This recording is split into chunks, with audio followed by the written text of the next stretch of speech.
Hello, so this is the second part of my video, which I'll be going over sodium potassium pumps, calculating the surface area to volume ratio, endocytosis versus phagocytosis, and compartmentalization. So first is sodium potassium pumps. Sodium potassium pumps are a type of active transport, which means that they require energy or ATP to undergo the reaction.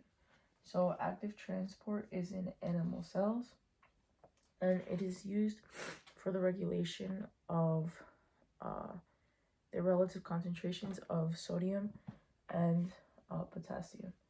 So here we have a diagram of what exactly happens within the sodium potassium pump. So 3 Na plus ions will get pumped out of the cell. So this represents the in part of the cell. This is the outer part of the cell. So, and 2 potassiums will get pumped into the cell, and it results in a +1 net charge to the extracellular fluid. So here we can see that the shape of the protein has an affinity towards the Na plus due to like the shape that it has of squares. Then since the animal cells have a relatively low concentration of Na inside the cell in comparison to outside the cell, ATP phosphorylates the protein once it is full with Na ions, which causes a conformational change, releasing these molecules in to the extracellular fluid.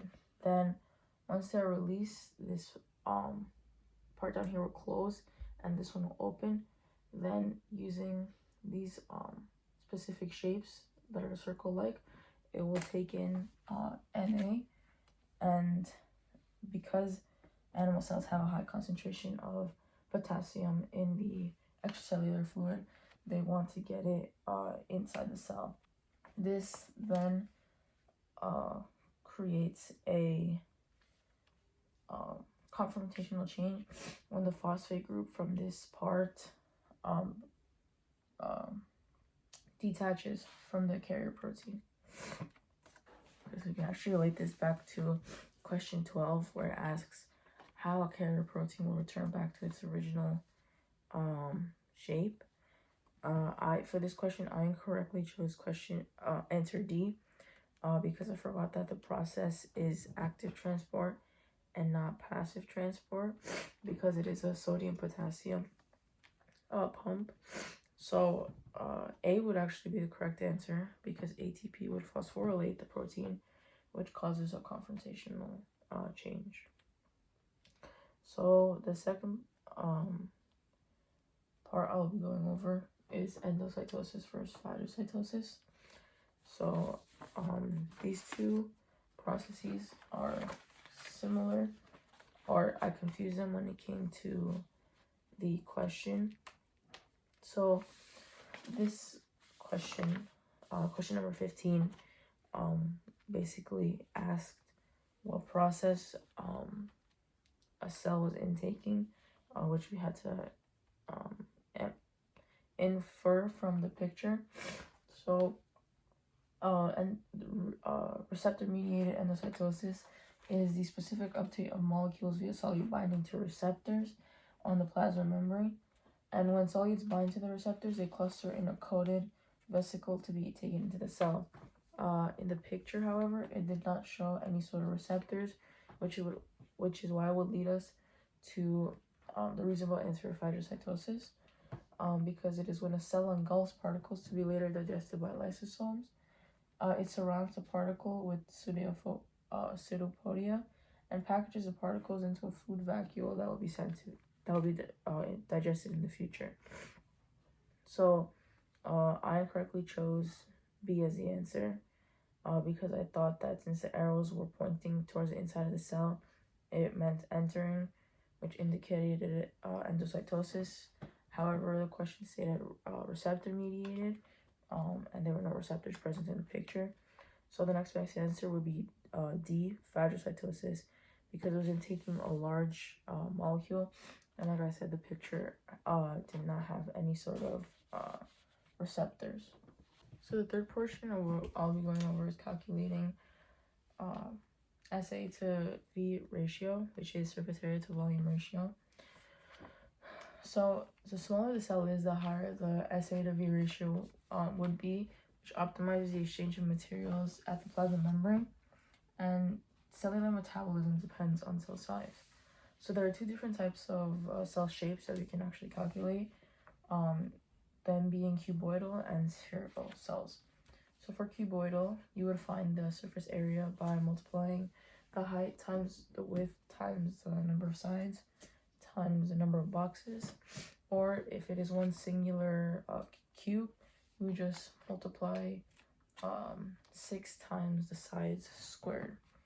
And then volume would be the height times the width times the length and times the number of boxes.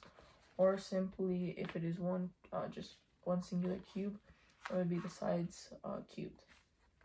So then we take these two values and divide them in order to get the SA to V ratio. The other form of cell that we can calculate is a spherical cell. So to calculate surface area, we would multiply 4 pi times the radius of the sphere squared. And the volume is 4/3 times pi to the radius cubed. So we can also calculate the SA to V ratio by dividing these two values, or there's a simplified equation that lets you divide 3 by the ratio of the spherical cell, which would get you the same value as if you divided the surface area to volume in a regular manner. So this particular topic is tied back to question number 24. For this question, I incorrectly chose A because I confused the size of the cell to its SAV ratio, which led me to think that the bigger the cell, the better efficiency it had, when it's actually the opposite. So due to this, the correct answer would be B, because the smaller the cell, the higher the SA to V ratio, and it ends up being more efficient this way. And then the last part I'll be going over is compartmentalization, which was in the short answer part of the test. So the test specifically asked towards chloroplasts. So in chloroplasts, the compartmentalization occurs through the thylakoid and the grana.